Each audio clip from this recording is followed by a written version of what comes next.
Hi, all. Kinsey Schofield here with the To Die For Daily podcast. I finally got my Princess Kate Queen of Hearts t-shirt in the mail, and it is absolutely precious. This cute Kate heart art is available in both t-shirt and sweatshirt form, in multiple different colors and inclusive sizes. And thanks to its viral success, I've also launched the Princess Christmas t-shirt and sweatshirt featuring our Princess of Wales heart art with a Santa hat. The sweatshirt says, "Have a Princess Christmas." Order yours today at todiefordaily.com. Back in 1955, Mountbatten, there was actually a UFO allegedly landed on his estate in Hampshire in England. What? Wasn't it? Yeah, absolutely. Yeah, this is all written down. There's all evidence for this.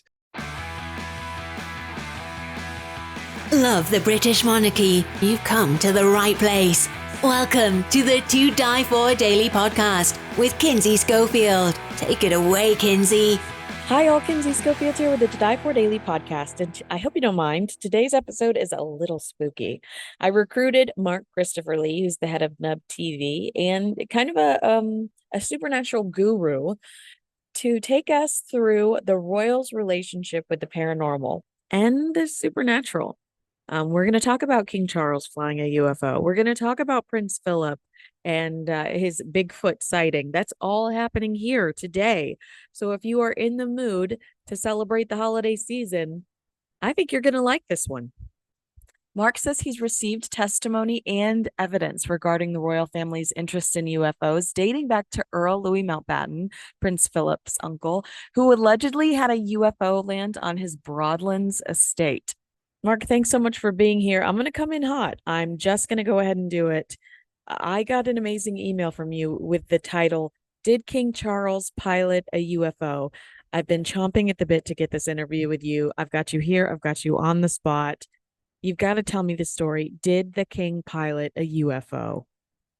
Basically, I was contacted by a Canadian called Dan Costello, who claims, I should say, to have worked on a secret UK military project in Nova Scotia in 1975, I think it was, at a place called Sandy Point.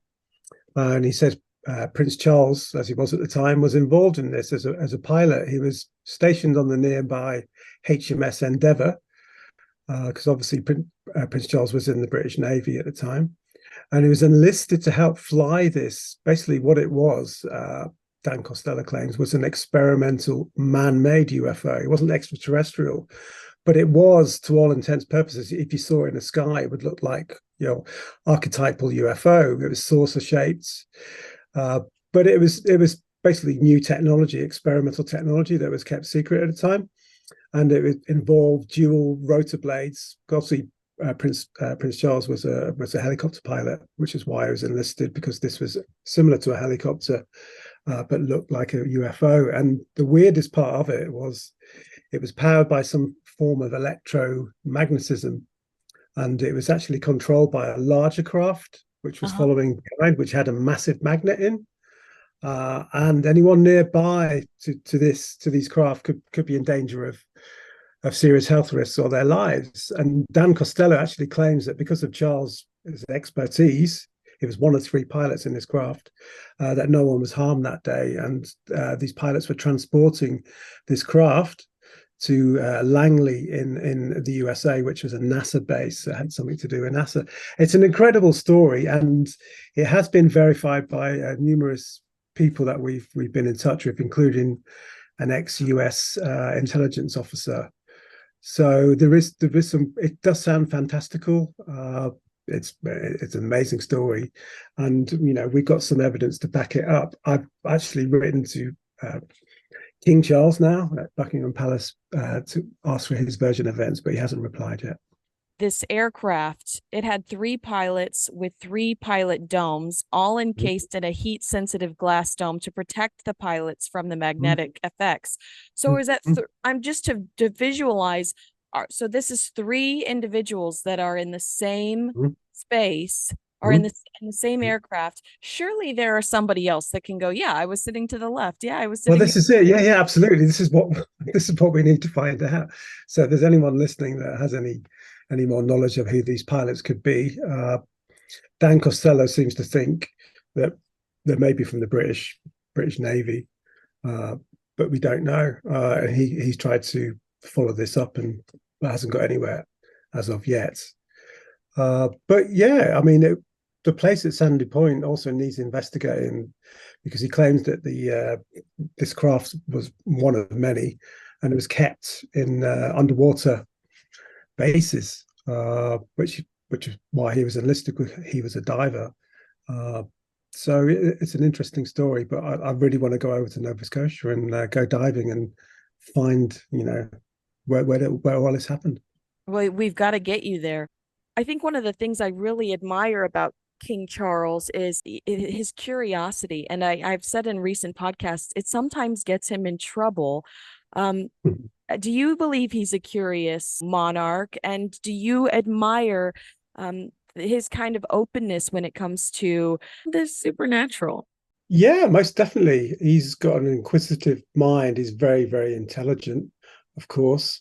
And he gets this penchant for the paranormal and the supernatural, if you will, from his father, Prince Philip, who in turn got it from Lord Louis Mountbatten, his uncle. So there's this train of thought going down the royal family that's ended with Charles as king now.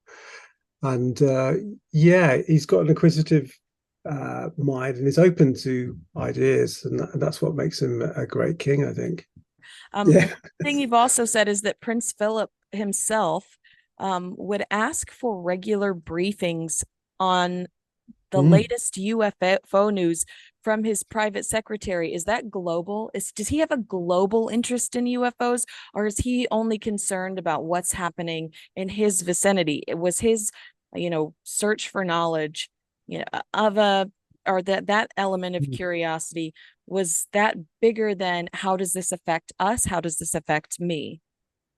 Yeah, I think so. I think it was on a global basis. I recently interviewed this week, actually, an ex-police officer called John Hanson, and he's an author as well. And he was corresponding with both Prince Philip and the Queen, and he was sending them copies of his UFO books, crop circle books, to them, and they were adding them to their library. So they actually had, I've got an evidence in the letter that Queen and Prince Philip had a library of such books. It wasn't just one or two. They had a whole collection of books on UFOs because they were very, very interested in it. Obviously, it's very, very tricky, especially for Prince Philip, because, as the Queen's husband at the time, you had to keep a lower profile. So, especially at the time when, he was around and into this, it was still a bit of a taboo subject. It's less so nowadays, which is why I'm hoping Charles might have, be more brave and come forward a bit. But, at the time, it was considered to be out there and not something to be talked about, especially in public circles. But yeah, it was true. He was getting regular briefings from private secretaries on what was happening, mostly in the UK, to be fair, because he was genuinely interested in what was happening. He also subscribed to a magazine which first came out in the 50s called Flying Saucer Review. And I've got hold of a few copies of those from the 50s, which, what started it all off. So he's got this fascination with it, and obviously was researching it all his life. And some of this, Nick Pope, who I've also interviewed, who used to work for the UK's Ministry of Defence, he said some of this must have been passed down to King Charles. So because King Charles has got an open mind regarding weird phenomena. For instance, not many people know, but he's into homeopathy. Yeah. I don't know if you know much about homeopathy, but if you ask any conventional scientist or doctor, it doesn't work, it's just nonsense. But him and other members of the royal family use homeopathy because it works for them. Can you explain to my audience what that is? Yeah, homeopathy is a medical treatment which involves diluting a sample of something like a herb, but into a really, really small amount. So it's basically just a trace there. There's actually nothing of the original, and it's diluted so much that it's like 1/1,000,000th part is this original herb. But this process apparently is supposed to, because of this dilution effect, it has a power which can heal, and it is a bit out there, and it's a bit like, how does this work? And you'll get conventional scientists say, well, obviously it doesn't work because there's nothing in the water. It's a sugar pill, or it's just diluted so much. There's no active ingredients. But because it works for some people, there is definitely something to it. And Prince Charles and other members of the royal family have used homeopathy for a long time, and they have a royal homeopathist. So yeah, interesting. That is so interesting. And I actually do believe, I'd have to go back and look at whenever I read about Diana and something pops out at me, I write it down, I write down my source. But I do believe that Princess Diana thought that was curious about that too. Oh, wow. So I'd have to go back and look at that. Obviously, I'm a huge Diana fan, and I remember her admiring that element of Prince Charles at the time. That element of his mind that was open to so many unique things. Now, you mentioned Earl Louis Mountbatten. What is the evidence that he was curious about things like UFO or the UFOs or the supernatural? Yeah, I mean, there's some quite eminent ufologists that consider him, Mountbatten, as a brilliant ufologist. Wow. One of their peers. There's I've got his name somewhere. There's a South American author, Alexander Rojas, and he was saying Lord Mountbatten was an important and influential ufologist who also had an interest in the paranormal. And basically, a lot of this stems from back in 1955, Mountbatten. There was actually a UFO allegedly landed on his estate in Hampshire in England. What? Yeah, absolutely. Yeah, this is all written down. There's all evidence for this. And basically, I'll set up to send you the picture. Basically, Mountbatten didn't see it, but one of his workers, a bricklayer called Fred Briggs, okay, he saw this landing, saw this UFO land, and this strange creature got out. Oh my goodness! Fred was then reportedly knocked off his bike, held on the ground by an unseen force. I'll quote Fred Briggs in his statement. These documents were released on the death of Lord Louis Mountbatten after his death at the hands of the IRA in 1979. Yeah. Okay, so these were released documents from his estate. So this Fred Briggs states, the object was shaped like a child's huge humming top and halfway between 20 foot or 30 foot in diameter. Its color was like dull aluminium, rather like a kitchen saucepan. It was shaped like the sketch which I endeavored to make, which is like a flying saucer, and had portholes all around the middle, rather like a steamer has. He went on, whilst I was watching, a column about the thickness of a man descended from the center of the saucer, and suddenly I noticed on it what appeared to be a man, presumably standing on a small platform at the end. He did not appear to be holding on to anything. He seemed to be dressed in a dark suit of overalls and was wearing a close-fitting hat or helmet. So this is a very, very strange story. Mountbatten has actually signed a statement saying, Mr. Briggs was of good honor, and he's got no reason to doubt what Mr. Briggs was saying. And he's not the sort of person that would be subject to hallucinations or would make up something. And that's on record. So that's an amazing event which actually happened on his estate. I love hearing that because, if you are a royal watcher and well, first of all, where was that episode of The Crown? I mean, where was that episode of The Crown? Absolutely, yeah. But if you are a royal watcher, if I was writing The Crown, that would be in there, yes. Exactly.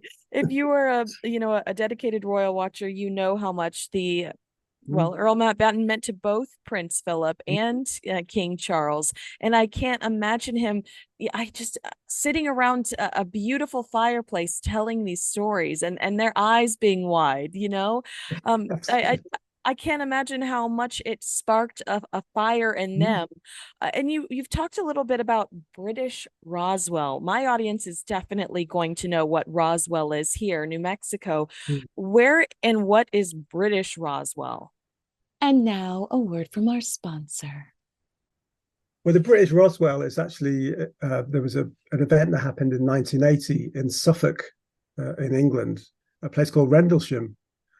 And basically it was an RAF and US Air Force base, bearing in mind this was the Cold War. And this was an important base for the Americans, for NATO. It had nuclear weapons there. Obviously, you weren't allowed to say that at the time because it was secret, but you can now. It had nuclear weapons there, Wow. which is why I think was one of the reasons why this craft was attracted there. So yeah, there was a landing in this forest. It involved a chap called Colonel Holtz. Okay, and he was an American colonel who was in charge of the base. He actually went out and documented the sighting on his dictaphone he had at the time. So there's a recording of his voice saying he's seen these strange flashing red lights moving through the forest. And he actually states a big beam of light comes down from it at one stage. It's a very, very bizarre. And this happened over a long weekend at Christmas in 1980. So anyway, Colonel Holtz has written a book with this chap I just interviewed called John Hanson. It's called the Holt Memorandum, which is detailing what happened here. And Prince Philip was really into this book and had a copy of it. And the author, John Hanson, kept in regular correspondence with Prince Philip about the book and about this event. And it is the British Roswell. We still haven't got to the bottom of what happened there. There was definitely something landed. There was too many witnesses for it to be a made-up story. Right. But you know, like a bit like Roswell, it's kind of entered into mythology now a little bit. Yeah. Is how is it treated over there? Do they commercialize it the way that Roswell is commercialized here? Is it, inflatable aliens and silly things like, No, it's not at all. No, it's basically you can go to the forest and the Forestry Commission own the land, and there's a trail. You can do a UFO trail. Oh, wow. But that's it. There's no shops or anything, the little alien, whatever it is. There's none of that. So talk to me about your outreach to the king. You are asking, because we've seen over the last 12 months here in the United States of America, the government actually getting involved, revealing a lot of new information about aliens or unidentified flying objects. And I think we're inspired by that a little bit. And you reached out to the king and said, we should be involved in this too. Let's open up some of these files. Let's be a little bit more forthcoming when it comes to information about this stuff. Yeah, absolutely. I was talking to Nick Pope, who's a big UFO expert, now lives in America, but worked for the UK's Ministry of Defence. And he actually worked on the UFO desk. So he knows his stuff. And he was saying that, King Charles could get on the hotline basically to President Biden and demand a full classified report on what's happening in the US. And then also Charles could try and kickstart the disclosure process in the UK, because nothing's happening in the UK at the moment. It all seems to be happening in the United States. Like you said, you've got Congress involved, you've got some high profile politicians involved, you've got credible pilots as witnesses coming forward and giving evidence under oath to Congress, which I think is massive, and these are not just conspiracy theorists from the internet. These are pilots. Eyewitnesses. Yeah. Eyewitnesses. Highly trained, highly decorated. Why would they make things up? Right. So, but this is happening in the US when we've got nothing happening at the moment in the UK. So Nick Pope was suggesting Prince Charles, and I've appealed to him, should find out what's going on in the US, but also, let's find out what's going on in the UK, because there's still lots of sightings here unexplained. I went to this UFO archive in England this week, and there's thousands of reports every year, and these are people giving proper witness statements with diagrams of what they've seen, and I'm sure a small percentage of them can be explained by other phenomena, but there's definitely something unexplained out there that people are seeing. And now it's harder to keep the truth from the public because everyone's got smartphones. Right. If you see something, you're going to film it, aren't you? Right. We didn't have that technology 20, 30 years ago. You had to be very lucky, maybe have a VHS camcorder at the time. Exactly. Conveniently on you, conveniently just ready to go. Yeah. Whereas now, just get your phone out your pocket. Oh, look at that. Why is it that the UK is behind in investigating this? Why is it not a priority, do you think? I don't know. Nick Pope's alluded to, bearing in mind he used to work for the Ministry of Defence, that there's this agreement called the Five Eyes Agreement, which is where America's controlling the UFO truth, whatever you want to call it.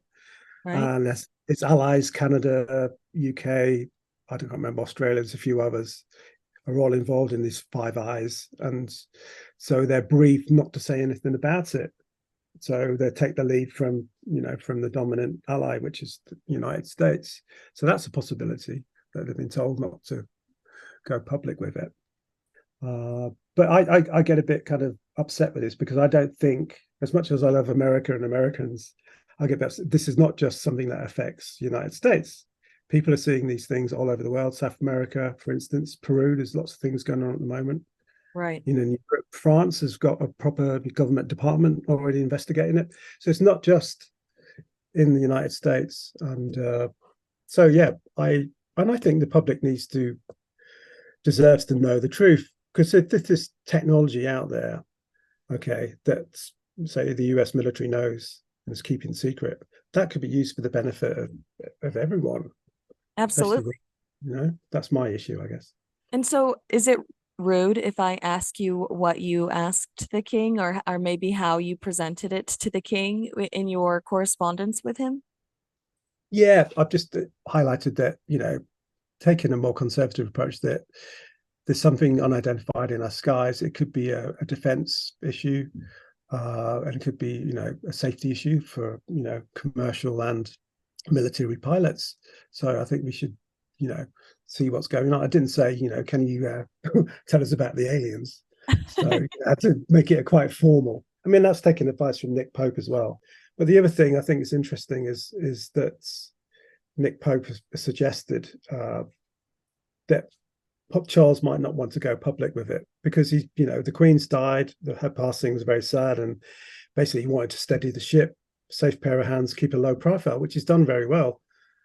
So he may not want to step out the shadows at the minute, but he might do it covertly in terms of getting say British politicians to ask questions in Parliament and things like that. Correct. Which he could do. He could leverage his power, to do that in a friendly way, which is how it started in America with Congress. We got Congress members asking questions, and then it kind of escalates a little bit. So maybe and then really you saw that, but then you saw it take off virally, and now yeah. everybody's watching it because it seemed like just a subtle question that could have gone completely ignored, but then everybody started sharing it on social media. But why I do agree with Nick Pope is because the atmosphere around the Queen's passing was very much, what type of leader will King Charles be? How does he compare to the Queen? And there's really no comparison to the Queen. She was so excellent. She was so wonderful at what she did and loved globally. And I don't know. I mean, I'm a 90s baby. I think about King Charles talking to plants. I mean, that's really kind of it's almost like, would this be too aggressive too soon? But I think with the level of curiosity that just we've seen in him, that this has to be something he pursues in the future. Definitely, I think he will have to as well, because also he's head of the Church of England, which is not just a UK religion, but it's got millions of followers around the world. So he has a duty there to his. If we did have first contact or disclosure, how would that affect religion? And that's what one of my films is about. Wow. And he takes it very seriously. He's very into his faith, and he's very spiritual, and wants to be the king for all faiths, which I admire. I think is a brilliant thing to do. So he's got that passion, but like you say, he's not kind of. I don't know. It's hard. I'm not criticizing, but he's being safe at the moment, I guess. I completely. I actually like that Charles talked to plants. I think that was good. I mean, because that's showing that there's a softer spiritual side to him. That's I mean, people took the mickey out of him, but I thought that was great. I do too. I love it. I absolutely love it. To stay in line with our kind of supernatural theme here, you did tell me you were going to talk to your friend about whether Prince Philip had seen any hauntings, or if there were any sort of ghost stories around Prince Philip. Did you get anything? And if not, let's jump into some of the King Charles ghost stories. Yeah, I mean, the only things I found out about the ghosts was that Balmoral, I mean, all the castles, all the royal properties have ghosts basically because they're old. There's a lot of history. Right. There's been a lot of life. There's been a lot of death in all of these. You know, all the palaces, especially Balmoral and Windsor. Less so Buckingham Palace, I guess, but there were even ghosts seen in Buckingham Palace, I think. So Yeah. Yeah. absolutely. So it is. Yeah, I mean, I wouldn't want to stay there. Yeah, all the lights are out. Can you imagine? Well, this Yeah. this really great story Yeah. from Richard Felix says that Mm. he Oh yeah. Prince Charles at the time, now King Charles, Yeah. was terrified at Sandringham because he felt like something was following him and a footman through the library. I'd love to, you would, don't you wish you could see his diary from that day or his journal from that day to see Of course. how Yeah. how he reacted to that. But But then, yeah, I mean, yeah, Sandringham is because it's in Norfolk, which is not far from where the Rendlesham UFO sighting was. right. And there's a lot of weird, strange sightings and phenomena in that part of the world. And I think there's a connection there. And there's also this famous black dog of Bungay, which is this black kind of devil dog that came into church one day. There's all these kind of mythical creatures, So there's that area in England has got a lot of paranormal, supernatural, as well as UFO things. So I think the Sandringham one fits well with that. Oh my goodness. Well, Mm. first of all, I had no idea about the black dog. That's terrifying. But you just mentioned Buckingham Palace, and Mm. the king doesn't want to live in Buckingham Palace, and perhaps it's because of this.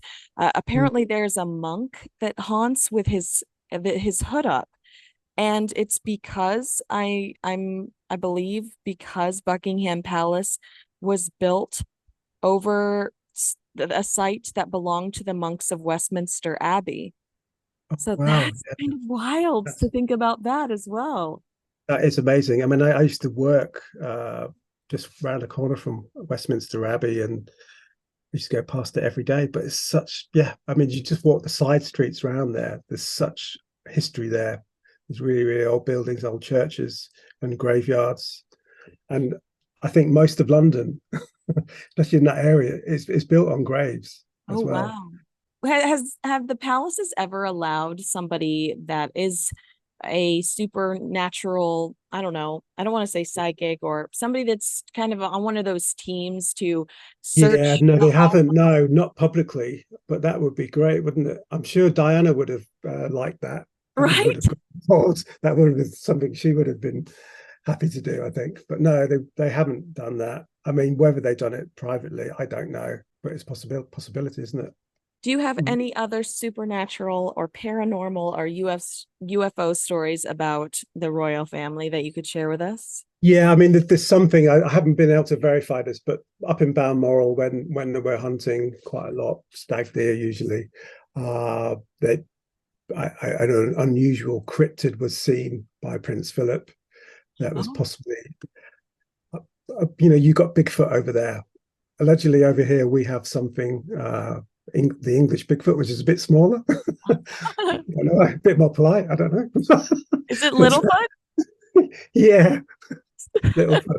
So, but allegedly that was spotted on a hunting party in Scotland in Balmoral by Prince Philip and some of his equerries. I haven't been able to verify it, but it's a great story if it was true.